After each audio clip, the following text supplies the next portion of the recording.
Hi అండి, మీరు బాగున్నారా? మేము బాగున్నామండి. ఈరోజు చూస్తున్నారుగా దోసకాయలండి. ఈ దోసకాయతో ఎప్పుడు మన కర్రీ చేసుకుంటాము, ఎండు చేపలు వేసుకుంటాం, రొయ్యలు వేసుకుంటాం కాకుండా ఈ దోసకాయతో నిల్వ పచ్చడి చేయబోతున్నానండి. దోసకాయ నిల్వ పచ్చడి చేయబోతున్నాను. చాలా టేస్టీగా ఉంటుంది. మనకి ఎక్కువ రోజులు 6-5 నెలలు కూడా నిల్వ ఉంటుందండి. ఈ పచ్చడి చాలా బాగుంటుందండి. ఈ పచ్చడి టేస్టీగా కూడా ఉంటుంది. దోసకాయ నిల్వ పచ్చడి అండి.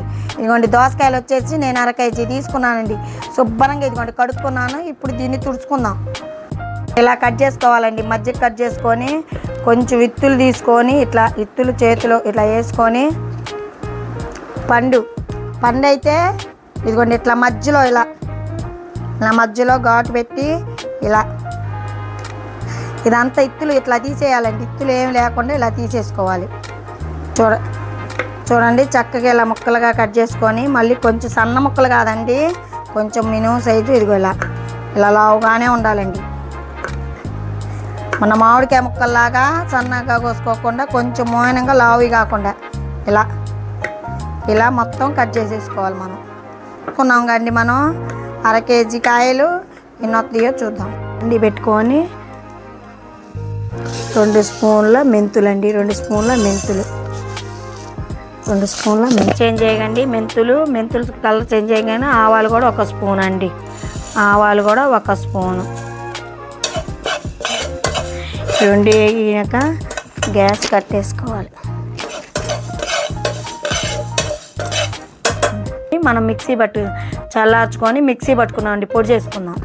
ఒక బౌల్ తీసుకొని ఒక బౌల్లో 1 గ్లాస్ తీసుకున్నానండి. ఈ గ్లాసులో దోసకాయ ముక్కలు ఇందాక మనం కట్ చేసుకున్నాం కదా, ఆ దోసకాయ ముక్కలు ఈ కప్పుతో ఎన్ని కప్పులు అవుతాయో కొలుసుకుందామండి. ఇవ్వండి 1 కప్పు. ఇవ్వండి దీంతో 2 కప్పులు. నాకు ఈ కప్పుతో 3 కప్పులన్నర అయిందండి. నాకు ఈ కప్పుతో 3 కప్పులన్నర దోస ముక్కలు అయినాయండి. ఇప్పుడు కారం వేసుకుందామండి. మనం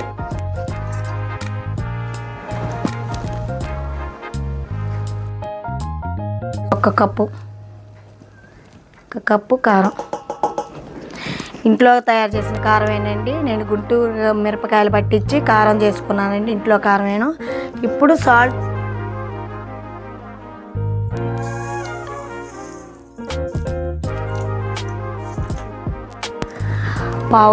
అదిగోండి 1/2 కప్పు ఉప్పు, సాల్ట్.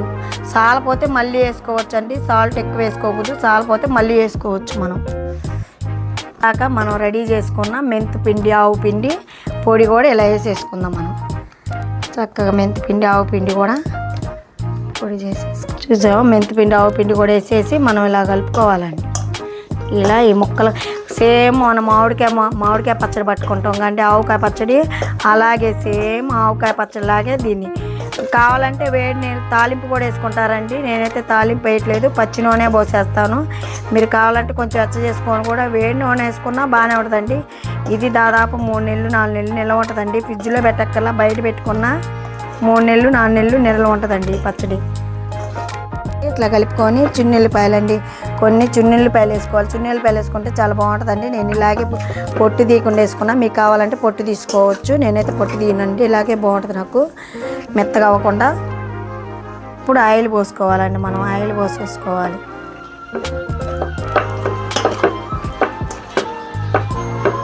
చక్కగా మనం ఇలా కలిపేసుకోవాలండి. బాగా ఆయిల్ సరిపోదు అనుకో మాకండి, సరిపోయిద్దండి. రేపు పొద్దున్నకి ఊరిద్ది కదా, ఒకరోజు ఊరినాక అప్పుడు సీసాలో పెట్టుకోవాలండి.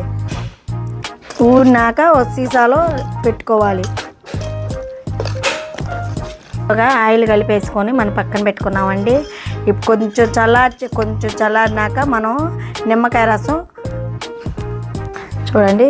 కొంచెం నిమ్మకాయ అండి, 3 నిమ్మకాయలు తీసుకొని పిండుకున్నానండి. ఆ రసం కూడా ఇట్లా పోసుకోవాలి. అంటే కొంతమంది చింతపండు కూడా పోసుకుంటారండి. నేను చింతపండు వేయకుండా నిమ్మరసం వేస్తున్నానండి.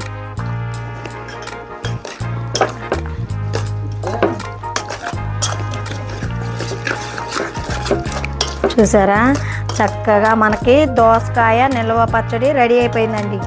మన దోసకాయతో నిల్వ పచ్చడి రెడీ అయిపోయింది. ఇది రేపొద్దునికి మనం ఆయిల్ సరిపోలేదు అనుకుంటామండి. ఆయిల్ సరిపోయిద్ది. రేపొద్దునికి ఆయిల్ అంతా ఊడిద్దండి. మన మామిడికాయలాగే ఆయిల్ మొత్తం ఊడిద్ది. బయటకు వచ్చేసిద్ది, పైకి వచ్చేసిద్ది. ఆయిల్ మొత్తం సరిపోలేదు అనుకుంటున్నాను. సరిపోతే కాంతి రేపు ఉప్పు కారం రేపు చూసుకొని సరిపోతే కొంచెం ఉప్పు వేసుకోవచ్చండి. ఇప్పుడైతే మనకి కట్టు సరిపోయిందండి. ఉప్పు కారం అన్నీ కట్టు సరిపోయినాయి. చూసారా ఎంత బాగుందో, చక్కగా రెడీ అయిపోయిందండి. మన దోసకాయ నిల్వ పచ్చడి రెడీ అయిపోయిందండి. ఇంకా మా ఛానల్ చూస్తున్నారు కానీ సబ్స్క్రైబ్ చేయట్లా, లైక్ ఇట్లా, షేర్ చేయట్లా, పక్కన బెల్ కొట్టడం అక్కడ ఫ్రెండ్స్. లైక్ ఇవ్వటం మాత్రం మర్చిపోమాకండి, షేర్ చేయటం మాత్రం మర్చిపోమాకండి ఫ్రెండ్స్. దోసకాయ నిల్వ పచ్చడి. Boy friends.